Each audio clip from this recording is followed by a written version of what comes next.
दोस्तों नमस्कार। स्क्रीन पर आपको जो पेड़ दिख रहा है ये इमली का वृक्ष है और ये लगभग 70 साल पुराना है।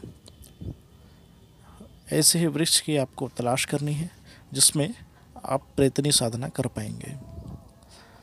प्रेतनी साधना करने के लिए आपको कुछ सामग्री की आवश्यकता है, जिसमें आपको एक बांस की टुकनी और एक साड़ी, श्रृंगार का सामान, बतासे, 5 प्रकार की मिठाई और आपको गोबर का कंडा लेकर के जाना है।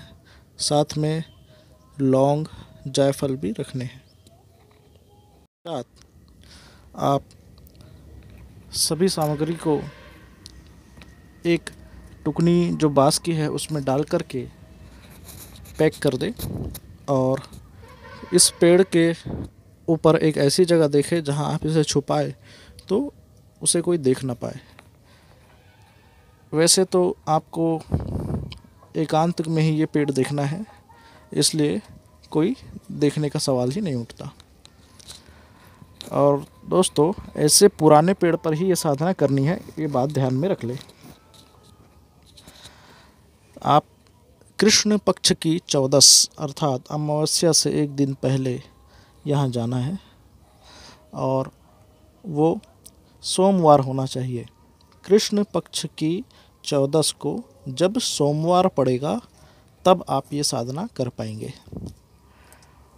इसके लिए कैलेंडर देख ले, जब भी ये मुहूर्त पड़े, ऐसा संयोग पड़े, आप ये साधना कर सकते हैं। आप सारी सामग्री लेकर के इस पेड़ के पास शाम के समय जब सूरज ढल जाता है तब पहुँचे और एक धागा भी आपको रखना है। मौली धागा ले सकते हैं, थोड़ा बड़ा रखना है पेड़ की मोटाई के हिसाब से। और जाते साथ आपको 1 लोटा जल इस पेड़ पर डालना है और 7 चक्कर लगाते हुए सामने खड़े हो जाए और धागे को बांध दे। आपका मुख दक्षिण की ओर होगा और सामने आपके पेड़ होगा और इस धागे को बांधते हुए आपको ये कहना है कि इस पेड़ में निवासरत प्रेतनी, मैं आपको आवाहन करता हूँ, आप आए और मेरी इच्छाओं को पूर्ति करें। इसके पश्चात आप सारी सामग्री को ऊपर जो जगह है वहाँ पर छुपा दें। 14 को ही ये कार्य करना है। उसके पश्चात 14 की रात्रि को ही आए और गोबर के कंडे को अच्छी तरह जला ले और जब लाल हो जाए तो उसे सरसों का तेल से भिगा दे, अर्थात उसके ऊपर सरसों का तेल डाल दे। सरसों का तेल डालने के पश्चात पिसे हुए कपूर, देसी कपूर का प्रयोग करना है। आप देसी कपूर ले लें। कपूर तो अभी बहुत महंगा हो गया है, 1000 रुपये किलो मार्केट में अभी मिल रहा है। आप कपूर ले लें और अधिक मात्रा में आपको कपूर रखनी है और उसे पीस ले। पीसने की आवश्यकता तो वैसे नहीं पड़ती है। एक टुकड़ा लेकर अगर आप अपनी अंगुलियों में ज़ोर से दबाएंगे तो वो ऐसे ही चूर्ण हो जाता है। इस प्रकार चूर्ण करके चारों तरफ उस कंडे में फैला दें और उसमें माचिस से आग लगा दें। इस प्रकार वो जल उठेगा। जलने पर आपको 1 बताशा और 2 लौंग लेकर के प्रेतनी का फिर से आवाहन करना है और उसे कहना है कि ये भोग मैं आपको दे रहा हूँ, स्वीकार करे। इस प्रकार बोलते हुए उस अग्नि के बीचों बीच रख दे और थोड़ा थोड़ा देर में वहाँ पर कपूर को पीस कर या पिसा हुआ पहले से आप रखे हैं तो उसके चूर्ण को डालते जाए। इस प्रकार आपको 11 बताशों का भोग देना है और अंतिम में एक जायफल को तोड़कर उसको आग में डाल दे।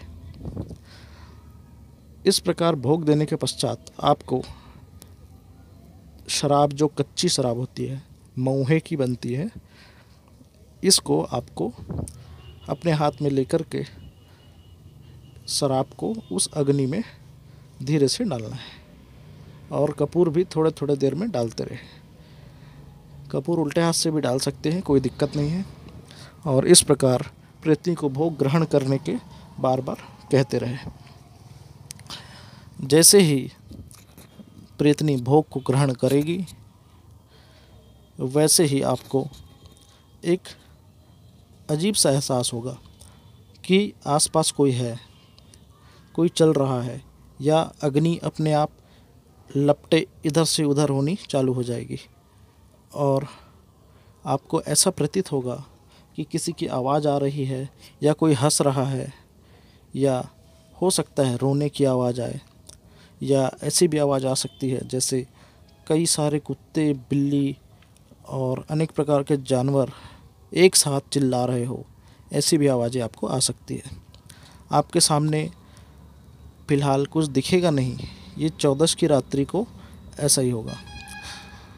उसके पश्चात आप उठ जाए और अपने स्थान पर 3 कदम पीछे ले और कल आऊँगा और इसी जगह पर आपको पुनः भोग दूँगा, आप तैयार रहना, ऐसा कहकर चले जाए।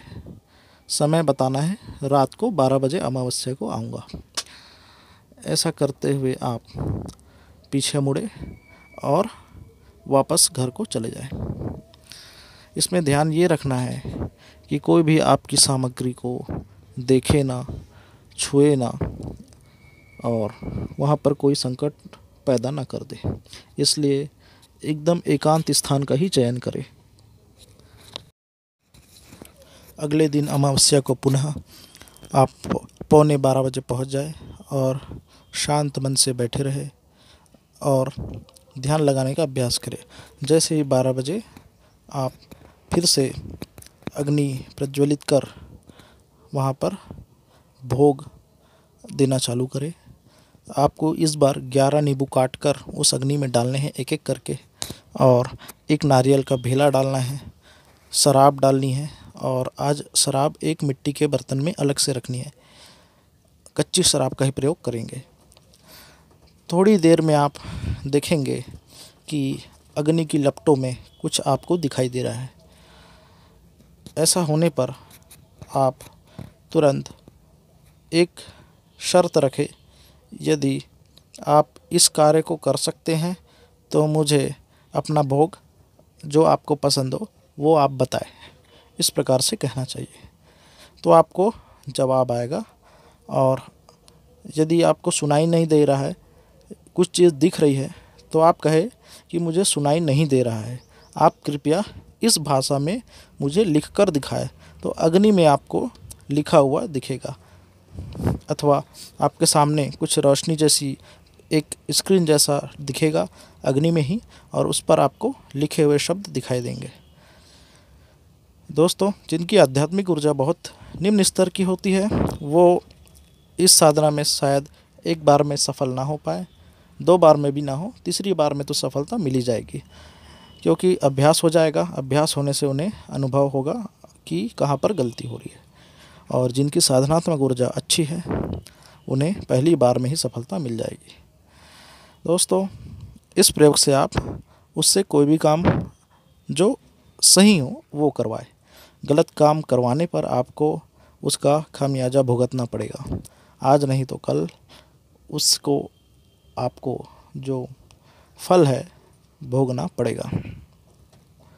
दोस्तों, इस प्रकार भोग देने से ही जो अतृप्त आत्माएं हैं शक्तिशाली होती है।